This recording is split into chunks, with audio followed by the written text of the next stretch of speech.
मेरा नाम डॉक्टर असदुल्ला सुमरो है। मैं यहाँ अल्तमश जनरल हॉस्पिटल में माहिर अमराज़ क़ल्ब और हार्ट फेलियर स्पेशलिस्ट हूँ। बहुत सारे मरीज़ होते हैं जिनको डॉक्टर मना करते हैं कि आप रोज़ा ना रखें, लेकिन उसके बावजूद भी रोज़ा रखते हैं। तो इसमें से कुछ ऐसे सरकमस्टेंसेस हैं कि उन सरकमस्टेंसेस में आपको तकलीफ़ को बर्दाश्त नहीं करना चाहिए, लेकिन रोज़ा तोड़ना चाहिए और रोज़ा तोड़कर अस्पताल फौरी तौर पर अस्पताल में जाना चाहिए। अगर किसी को हार्ट अटैक हुआ है तो इलाज पर जो है वो तवज्जो देनी चाहिए और डॉक्टरों को मना नहीं करना चाहिए और उस पर जो है वो अमल करना चाहिए। अब इसमें से कुछ ऐसे मरीज़ होते हैं जो स्टेबल होते हैं अदरवाइज़, और या नया हार्ट अटैक हुआ होता है और डॉक्टर उनको मना करते हैं कि आपको स्टेंट लगा हुआ है तो लिहाजा आप रोज़े ना रखें, लेकिन उसके बावजूद रोज़े रखते हैं। जैसे मैंने कहा कि बहुत सारे मरीज़ जो है वो बग़ैर तकलीफ़ के रोज़े रख लेते हैं, लेकिन उनमें से कुछ मरीज़ ऐसे होते हैं जिनको अचानक अगर सीने में दर्द उठता है रोज़े के दौरान और सीने का दर्द जो है वो काफ़ी शदीद है या बार बार हो रहा है, अंजाइना की तकलीफ़ जो है वो बार बार हो रहे हैं और ज़बान के नीचे रखने वाली गोली से रोज़ा नहीं टूटता, तो लिहाजा आप ज़बान के नीचे गोली रख के और अंजाइना की तकलीफ़ में आराम दे सकते हैं, उससे रोज़ा नहीं टूटता। लेकिन वो गोली रखने के बावजूद भी आपका दर्द जो है वो आराम नहीं हो रहा है और बार बार दर्द हो रहा है, तो ऐसे मरीज़ों को रोज़ा खोल के फौरी तौर पर जो है वो अस्पताल में जाना चाहिए। इसके अलावा वो मरीज़ जिनको दिल के सांस की बीमारी है, दिल की मुख्तलिफ़ बीमारियों की वजह से उनको सांस की तकलीफ़ है और रोज़ा रखने से पहले वो उनका सांस जो है वो कंपनसेटेड फेस में है और वो दवाएं खा के और परहेज़ करके रोज़े रख रहे हैं और उनके रोज़े माशाल्लाह अच्छे जा रहे हैं। लेकिन अगर दरमियान में सांस की तकलीफ़ बिगड़ जाती है और उनका सांस जो है वो थोड़ी सी हलचल करने से सांस की तकलीफ़ बढ़ जा रही है और लेटे लेटे बैठे बैठे भी सांस और खांसी की शिद्दत में इजाफ़ा हो जाता है, तो वो हज़रात भी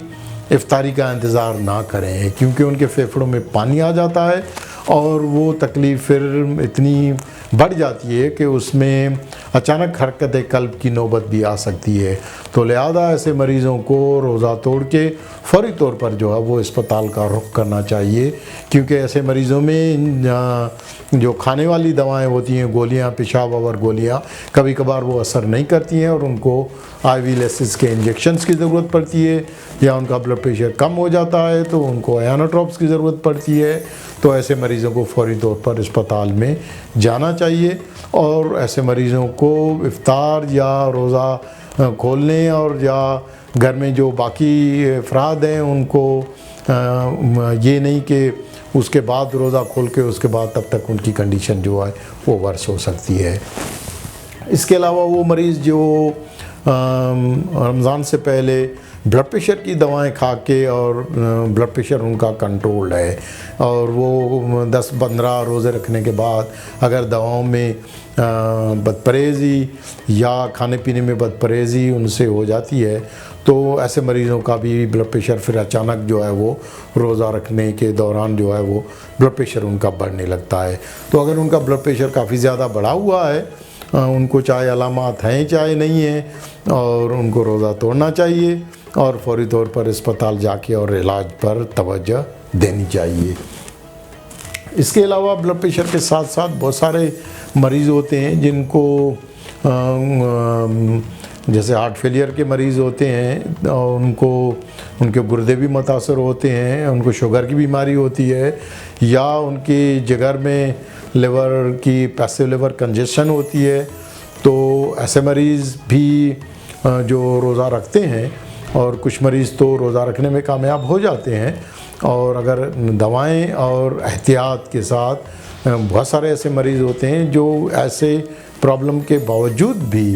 वो रोज़े कामयाबी के साथ रख लेते हैं। लेकिन वो मरीज़ जो जिनके गुर्दे मज़ीद ख़राब हो रहे हैं और या जिनकी शुगर जो है बहुत ज़्यादा कंट्रोल नहीं हो रही है, बहुत ज़्यादा बढ़ जाती है, या ان کو بیہوشی کے دورے پڑے ہیں، شوگر کم ہو جاتی ہے یا شوگر بڑھنے کی وجہ سے، یا بخار ہے، انفیکشن ہے، تو انفیکشن جو ہے وہ شوگر کے مریضوں میں ان کو شوگر جو ہے وہ ان کنٹرول بڑھ سکتی ہے، اور اس کی وجہ سے مریضوں کو نقصان اور ان کے ہارٹ کے جو پہلے سے جو کمپنسیٹڈ پرابلمس ہوتے ہیں وہ گردے متاثر ہونے کی وجہ سے اور شوگر ان کنٹرول ہونے کی وجہ سے ان کے ہارٹ بھی جو ہے وہ متاثر ہو کے انجائنا کا مرض یا ہارٹ فیلئر کا مرض ان کا بگڑ کے اور پھر ان کو اسپتال میں داخل ہونے کی نوبت آ جاتی ہے۔ تو لہٰذا یہ جو بلڈ پریشر کے مریض اور گردوں کے مریض ہیں، اور یا وہ مریض جن کو پرانا فالج ہوا ہے اور وہ خون پتلا کرنے والی گولیوں کا استعمال کر رہے ہیں، لیکن ان کی کھانے میں بد پرہیزی کی وجہ سے یا دواؤں میں کمی پیشی کی وجہ سے آدھے روزے تو رکھے، لیکن اس کے بعد جو ہے وہ ان کی INR جو ہے وہ کم ہو گئی یا INR ان کی بہت زیادہ بڑھ گئی، تو ایسے مریضوں میں فالج ہونے کے امکانات بڑھ جاتے ہیں۔ تو لہذا ایسے مریضوں کو جن کی INR بہت زیادہ کم ہے یا بہت زیادہ بڑھی ہوئی ہے، ان کو روزہ کھول توڑ کے اور فوری طور پر جو ہے وہ اسپتال میں جا کے اور علاج کرنا چاہیے۔ وہ ان کو افطاری تک جو ہے وہ انتظار نہیں کرنا چاہیے۔ تو لہٰذا یہ جو روزہ رکھنے، روزہ نہ رکھنے اور روزہ توڑنے کی جو ایک سائنس ہے، جو گائیڈ لائن ہے، اس گائیڈ لائن پر جو ہے وہ عمل درآمد کرنا اور اپنے ڈاکٹر سے مشورہ کرنا جو ہے وہ نہ بھولیں۔ ایسے حالات میں آپ روزہ توڑیں اور اس کے بعد پھر آپ ڈاکٹر کو فون کر کے یا ڈاکٹر سے مشورہ کر کے جو باقی روزے آپ کے بچتے ہیں تو وہ روزے جو ہے پھر ڈاکٹر سے مشورہ کر کے اپنے مسائل کو صحیح طرح سے حل کر کے اس کے بعد جو ہے وہ باقی روزے رکھیں۔ لیکن باقی روزے رکھنے کے بعد اگر بیچ میں پھر دوبارہ آپ کی کنڈیشن، آپ کی شوگر بہت زیادہ بڑھ جاتی ہے، آپ کی INR کم ہو جاتی ہے، آپ کو انجائنا کا درد ہو رہا ہے، آپ کو سانس کی شکایت ہو رہی ہے، تو مہربانی کر کے روزہ توڑ کے اور علاج پر توجہ دیں، اور اس کے بعد جو ہے وہ رمضان کا مہینہ گزرنے کے بعد جو ہے وہ پھر جو ہے بعد میں آپ روزے رکھ کے پورے کر سکتے ہیں۔ لیکن روزہ رکھنے کے بعد بھی پھر بھی آپ کو ڈاکٹر سے مشورہ کر کے اور اس کے بعد جو ہے وہ روزے پورے کریں۔ میں یہاں التمش جنرل ہاسپٹل میں صبح اور شام کلینک کرتا ہوں۔ اگر امراض قلب کے مریضوں جو رمضان کے روزے رکھنا چاہتے ہوں یا رمضان کے بعد پورا سال نفلی روزے رکھنا چاہتے ہوں تو ایسے مریض جو ہے وہ مشورہ کر سکتے ہیں، واٹس ایپ کے تھرو بھی، ٹیلی فون کے ذریعے بھی بات کر کے اور مشورہ کر سکتے ہیں، یا یہاں پر کلینک کے ٹائمنگز میں آ کے دکھا سکتے ہیں۔